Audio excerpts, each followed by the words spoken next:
Gaur hemen gaude Konektatuz bigarren ekitaldia Eibarren. Gaurko egunean eduki ditugu emakumeak kontatzen bere esperientzia, oso interesgarriak, sektore ezberdinetatikan, etorri dira, bai osasunetikan, komertziotikan, industrialetikan eta baita ere bankatikan baita ere.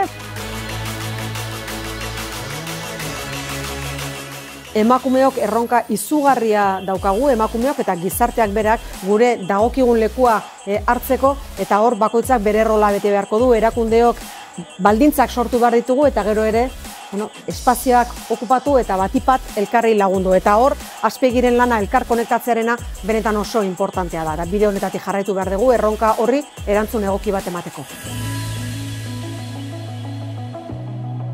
Azpegi Konektatuz es un sueño hecho realidad, un sueño reciente porque iniciamos el año pasado la primera edición y en esta segunda edición venimos a Eibar para poner en valor una comarca y también a sus mujeres emprendedoras, innovadoras, profesionales y directivas.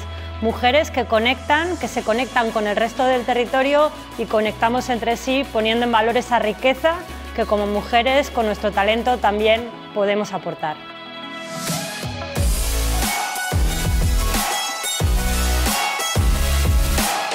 Bueno, me gustaría animar a todas esas personas que tengan alguna idea, que estén con la cosa de emprender, que se animen, que no van a estar solas, que asociaciones como Azpegi ayudan un montón y que estamos todas para unirnos a una.